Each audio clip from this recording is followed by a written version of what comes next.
Hi friends, எல்லாருக்கும் நமஸ்காரம். இன்றைக்கு ஓணம் சத்யா ஸ்பெஷல் ரெசிபி சீரீஸில் ஓணம் சத்யா சாம்பார் எப்படி தயார் பண்ணலாம் என்று தான் பார்க்க போகிறேன்.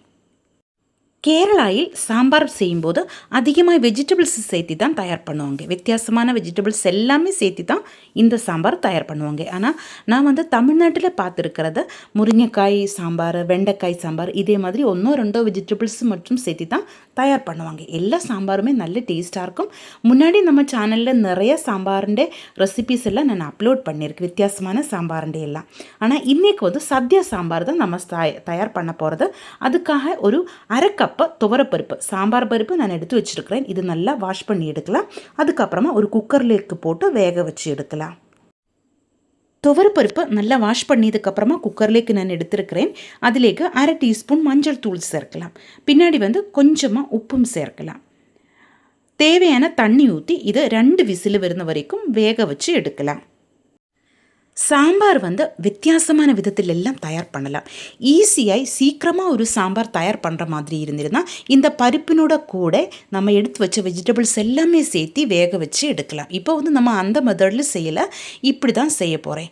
இப்போ வெள்ளை பூசணிக்காய், முருங்கைக்காய், அவரைக்காய், புடலங்காய், உருளைக்கிழங்கு, கேரட்டு, ஒரு பச்சை மிளகாய் காரத்துக்காக இதெல்லாமே நான் எடுத்து வச்சுருக்கிறேன். இதெல்லாமே இந்த சைஸில் தான் நம்ம கட் பண்ணி எடுக்கணும். சாம்பாருக்கு இப்படி தான் கட் பண்ணி எடுக்கணும். கூட ஒரு 10 சின்ன வெங்காயம் 2ஆய் கட் பண்ணி எடுத்து வச்சுருக்கிறேன். 5 வெண்டைக்காய் இதே மாதிரி கட் பண்ணி எடுத்துருக்கு. புளிக்காக ஒரு தக்காளியும் நான் எடுத்து வச்சுருக்கிறேன்.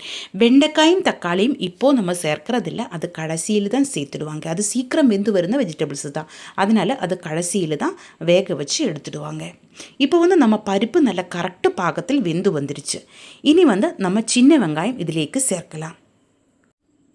சின்ன வெங்காயம் சேர்த்ததுக்கு பின்னாடி நம்ம கட் பண்ணி வச்சுருந்த வெஜிடபிள்ஸ் ஒன்றொன்னாய் இந்த பருப்பிலேக்கு சேர்க்கலாம். நான் சொன்ன மாதிரி வெண்டைக்காயும் தக்காளியும் இப்போது சேர்க்கறதில்ல, மீதி எல்லா வெஜிடபிள்ஸும் இதிலேக்கு சேர்க்கலாம்.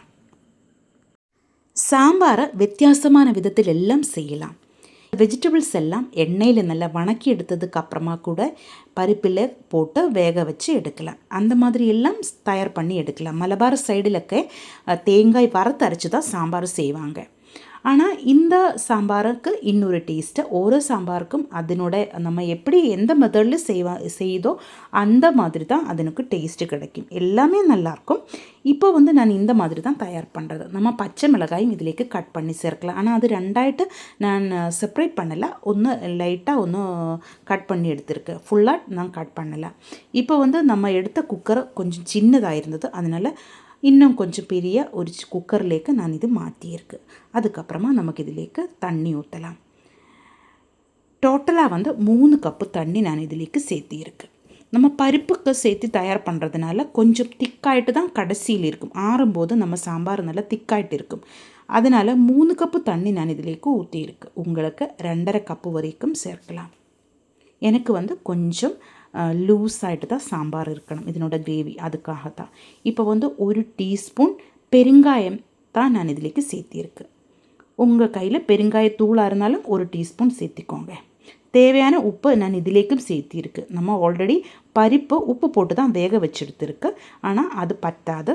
அதனால் இன்னும் கொஞ்சம் உப்பு கூட நான் சேர்த்திருக்கு. அதே மாதிரி மஞ்சள் தூளும் சேர்த்திருக்கு. இனி நமக்கு இது வேக வச்சு எடுக்கலாம்.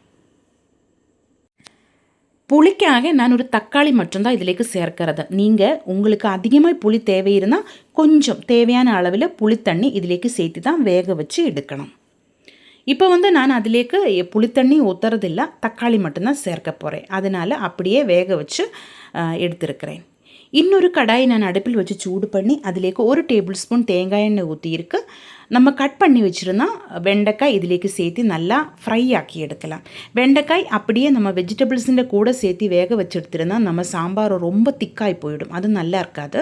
ஒரு வழுவழுப்பு இருக்குல்ல நம்ம வெண்டைக்காயில், அதனால அப்படி நல்லா இருக்காது. வெண்டைக்காயில் டைரெக்டாக நம்ம சாம்பாரில் வெண்டைக்காய் சேர்த்திருந்தா அவ்வளோ நல்லா இருக்காது. அதனால இந்த மாதிரி ஒன்று ஃப்ரை பண்ணியதுக்கப்புறமா சேர்க்கலாம்.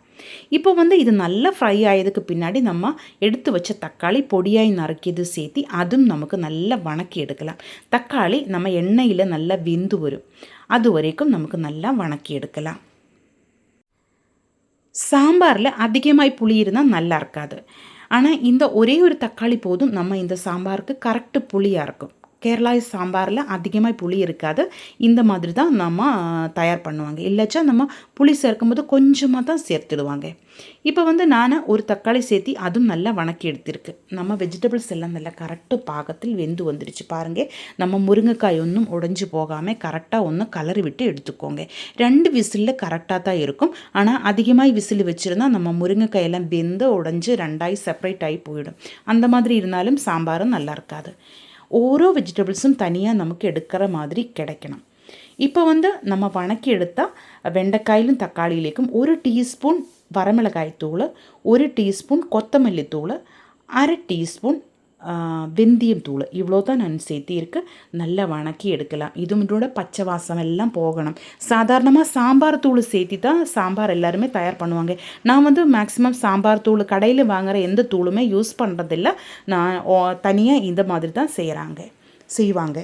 இப்போ வந்து நம்ம வணக்கி எடுத்த மசாலையிலேக்கு நம்ம வரமிளகாய் தூளை சேர்த்து தயார் பண்ணி அந்த வெண்டைக்காயிலேக்கு நம்ம வேக வச்சு எடுத்தால் வெஜிடபிள்ஸும் அந்த தண்ணியும் சேர்த்து நல்லா மிக்ஸ் பண்ணி எடுக்கலாம். அதுக்கப்புறமா நல்லா கொதிக்க விடலாம். இப்போ பார்க்கும்போது அதிகமாக தண்ணி இருக்கிற மாதிரி தான் தோணும். ஆனால் இது வந்து நல்லா கொதிச்சு வந்ததுக்கு பின்னாடி ஆறும்போது நல்லா திக்காயிட்டு இருக்கும் நம்ம சாம்பார். இது கரெக்டு பாகம்தான். நல்லா கொதிக்க விட்டு எடுத்துக்கோங்க. பெருங்காயத்தூள் எல்லாம் நம்ம முன்னாடியே சேர்த்தி இருக்கிறதுனால அந்த வெஜிடபிள்ஸில் எல்லாம் பெருங்காயம் நல்லா பிடிச்ச உப்பு எல்லாமே கரெக்டாக வரும்.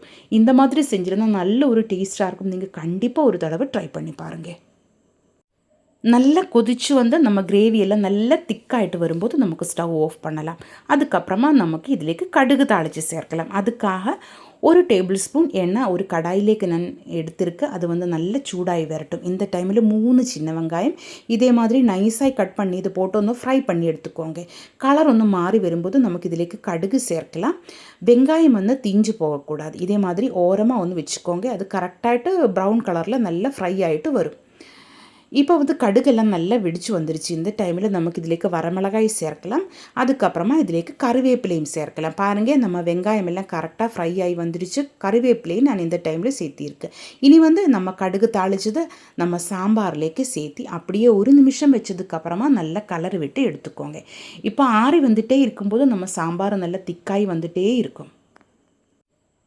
இப்போ வந்து கடுகு தாளிச்சதை நான் இதிலேக்கு சேர்த்திருக்கேன். 1 நிமிஷத்துக்கு அப்புறமா நமக்கு வந்து நல்லா கலர் விட்டு மிக்ஸ் பண்ணி எடுத்திருந்தா நம்ம சத்யா ஸ்பெஷல் சாம்பார் தயாராகிடுச்சு. கண்டிப்பாக நீங்கள் ட்ரை பண்ணி பாருங்கள். இந்த வீடியோ உங்களுக்கு பிடிச்சிருந்தால் சேனலை சப்ஸ்கிரைப் பண்ணுங்கள், லைக் பண்ணுங்கள்.